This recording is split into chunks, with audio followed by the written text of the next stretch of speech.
Another breaking news story that you will never see on mainstream news. Here, a man in his 50s was found dead in his home as Gardaí seal off the scene. A man in his 50s was found unresponsive in his apartment in Cork Street, which is in Dublin's inner city. Kind of confusing that there's a Cork Street in Dublin. It's like Dublin Street in Cork. It's just like the names, lads, are just so confusing sometimes. Sometimes they're like British names. Like Dublin has so many different names for streets and just these different areas. It is very confusing, but let's listen to This is Dublin talk about it. This is Dublin, folks. This is part 2 to the video I put up a few minutes ago about the incident on Cork Street. Well, I'm after being informed that there's after being a man stabbed in the apartments, and I believe he's at the passing away, folks. This is the information I'm being given at the moment. This is a new set of apartments on Cork Street here, where the old Newmarket Square is. And yeah, I believe a man's after being stabbed. This is Dublin. What a day. What a city. What a pity. What a pity is right. I mean, unbelievable. There's so many stabbings in Dublin now. It's so commonplace that it's almost unbelievable when I go a day or two without reporting on a stabbing. And I remember growing up in Galway when I was a kid, 10, 11, 12 years old. Lads, there was no stabbings. There was like one every once in a while. There was like a Gardaí that got killed every 10 years. Like there was one Gardaí that got shot in like the flipping armed response unit when he was minding like a bank transport of money. Now it's like 2 Gardaí died this year. Like it's like commonplace for like suicides and like stabbings and all this crazy shit. Like we've actually elevated to a rather extreme society in the Republic of Ireland. I've noticed that we've really graduated. We're not this sort of peaceful, innocent country that we once used to be. A lot of people used to say, well, there's no crime in Ireland. Ireland is very innocent. It's like Japan or whatever. Zero crime, very homogeneous. Everyone knows each other. Sure, Mary down the road. Sure, your man John the farmer down the road there. Yeah, sure. And I live in the countryside, so everybody really knows each other. But I'm talking about even in the city, in Dublin City, Galway City, Cork City, Donegal, like everyone would flip and know each other. Now, nobody knows each other. We're hyper individualistic. Everybody's an asshole. A lot of Irish people, our own Irish people, and I've said this for 10 years, a lot of people call me anti-Irish for saying it, but our own Irish people will kill us because they're the ones that are literally marching us off the cliff with the mass immigration of people coming in, with not clamping down on our own Irish crime, on our own Irish homelessness, on our own Irish drug problem. Every time I see drug addicts, heroin and stuff, it's a lot of Irish people. Like, we have massive problems in this country, and the woke liberal elites, the woke government elites, and the woke lefties are pushing it. They're making it worse. A lot of Irish people I love, of course. Most of my viewers are Irish. And I love everyone that supports me and I support them that want to help see the movement. But people that are on the opposite side, they hate the rest of us Irish people. And this next news story exemplifies that. It says here, Irishman forced to take his tricolour down from his crane, so he's a crane operator, after flying it for 20 years. So normally I see on cranes, I see like the county flag, like if you're from Dublin, you fly your Dublin flag. The crane is like a great engineering feat. It's beautiful to see a crane over Dublin City. It means you're building Dublin. Like, builders in Dublin should be coveted. Like, these people are the best people in the country. They're literally building the infrastructure of the city. Like, I don't think builders and like tradespeople get enough love. Like, I feel like they just get overlooked. Like, Irish people are just like, oh, I only flipping want to see a guy who's a multimillionaire that works in IT. But normally these IT guys are just nerds. The builders, the construction workers, the electricians, these people build the country. Like, there's nobody else like them. It's unbelievable. But let's listen to this Irishman talking about this travesty, this disgrace that he's forced to do. To do with traffic, go for it out there. I always have a flag. I'm 20 odd fucking years in this game, yeah? And there's always been your Irish flag or your county colours on your crane. Always. Always. And I have to, in order to take it down, yeah? I have to take my own country's fucking flag down off me crane. Shout it. Well, gonna have to censor that video, but unbelievable, lads. That's disgusting. Like, that is truly tyranny. Why you'd have to take down the Irish flag off his crane? Like, what sort of bullshit is that? You see, this is what the government does. They gaslight us into thinking that being patriotic, loving your country, loving your fellow Irish man and woman, the people that are you, that look like you, they say that that's racist, that is anti-this, anti-homophobic, anti-this. Absolutely disgusting. It's further from the truth. The Irish flag brings people together. Oh, sorry, I didn't want to be disrespectful. I just dropped it. I'm going to leave it right here, guys. Just dropped it on the floor right there, but not to be disrespectful to it. You have to have pride in yourself and your country and who you are.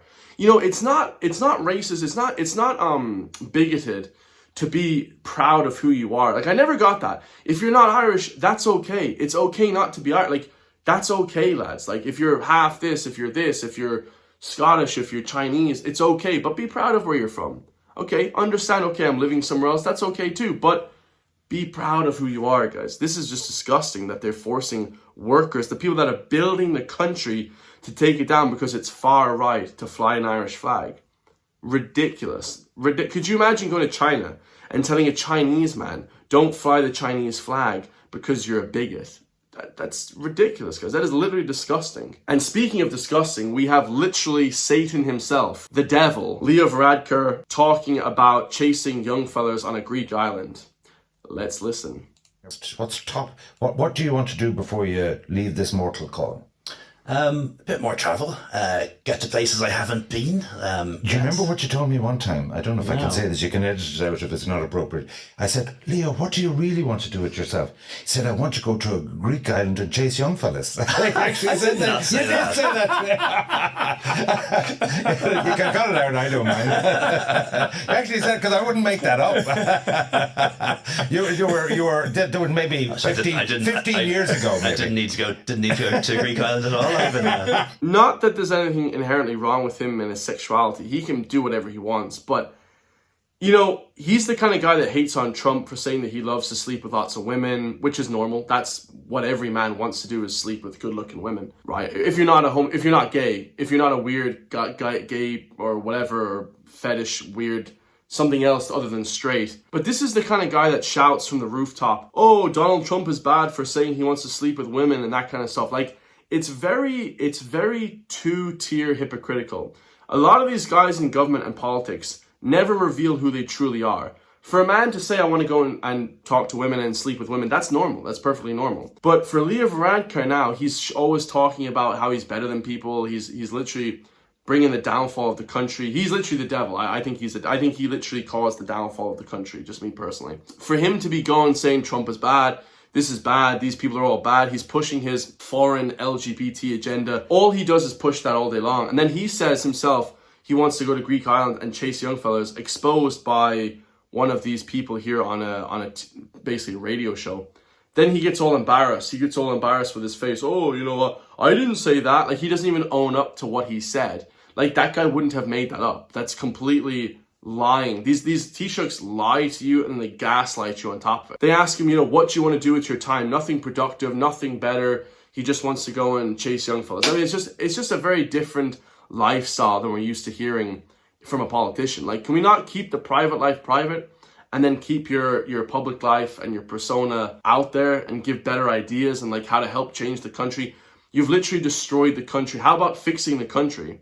Instead, he could have said, I want to change housing. You know, when we hear Trump talk, Trump says, oh, I want to solve the war in Gaza. I want to help these wars. I want to solve these wars. He solved the war in Cambodia. He solved 8 wars. 8 wars he solved. And our Taoiseach wants to talk about sleeping with men. There's 2 different people in this world, guys. People that want to get shit done, men that want to actually get things, achieve things. And there's other people that just want to have luxury and live life in a luxury mode. So hopefully Leo Varadkar never holds public office ever again in this country, because he did enough damage. You know, he completely destroyed the country. He was groomed by these elites, the WEF. He was groomed by these people to become an elite in the country, and it completely destroyed the country then on top of it. The last news story we have here is a man, Emmanuel Adigeni, entered Ireland illegally, and he was allowed to stay and receive citizenship. He began working in nursing homes, and he sexually assaulted a 75-year-old woman with Alzheimer's, and now over 300 victims are reporting that this man abused them. 300 people are reporting, and the Gardaí are investigating 300 victims because 21 more women reported him but were dismissed. 21 women reported this guy for a sexual predator, and the Gardaí are protecting sexual predators that are from God knows where. A predator who snuck into Ireland was allowed stay and then raped some of our most vulnerable citizens, but that was just the tip of the iceberg. Emmanuel Adeniji entered Ireland illegally in 2000, then claimed asylum, was handed citizenship in 2012. He got a job in a care home where he began raping the patients. During lockdown, he raped a 73-year-old woman with Alzheimer's and got caught. Jesus. CCTV and DNA proved it. He was sentenced to 10 years in an Irish prison, but the horror doesn't end there. After his conviction, a review found 21 more possible victims, all elderly women under his care who had reported him. Their complaints, dismissed as confusion or dementia. They covered it up. The Irish elite government covered it all up. That's your Irish government for you right there. They covered up 300 sexual assault victims. They did it before with the priests and the pedophiles. They moved them around. They just moved them around from different countries, different places. Nobody knows who they are, what they did. All these priests were sexually assaulting young boys. And the Gardaí and everybody else covered it up. Now they're doing the same thing for foreigners and illegal immigrants. They're doing the same thing for illegal immigrants now. That's how much your government hates you. Your government literally hates you guys. In 2024, Gardaí reopened the case because this wasn't an isolated attack. Investigators are now looking into the case files of 300 potential victims linked to Adeniji. This man worked in Irish care homes for 16 years. How many others were hurt? He worked for 16 years. That's potentially 300 people. The guy deserves to be burning in hell. I mean, this is the crazy shit. We're letting just anyone come in here. And people that think that these people, you know, most of the people coming here illegally are not sane, guys. They're not proper. They're not proper immigrants. It's just disgusting, guys. This is not the situation or society that we want to live in this country. I mean, where is the checks? Like I said, we have our own people that are crazy at the video I put out earlier. But we also have crackpots coming in from other places. God knows where, Roma Gypsy, third world countries, ISIS members. Who the hell knows who these people are? And they're opportunists. They take advantage of people. So, absolutely horrendous. Let me know your thoughts. If you want to support me, hit the join link underneath the video. Become a member for just €3 per month. Can help support me push back against the mainstream media, because the mainstream media never reports on these stories.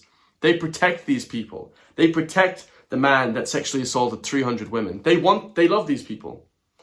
I love you all, like I said, and I'll see you guys all in the next one. Peace.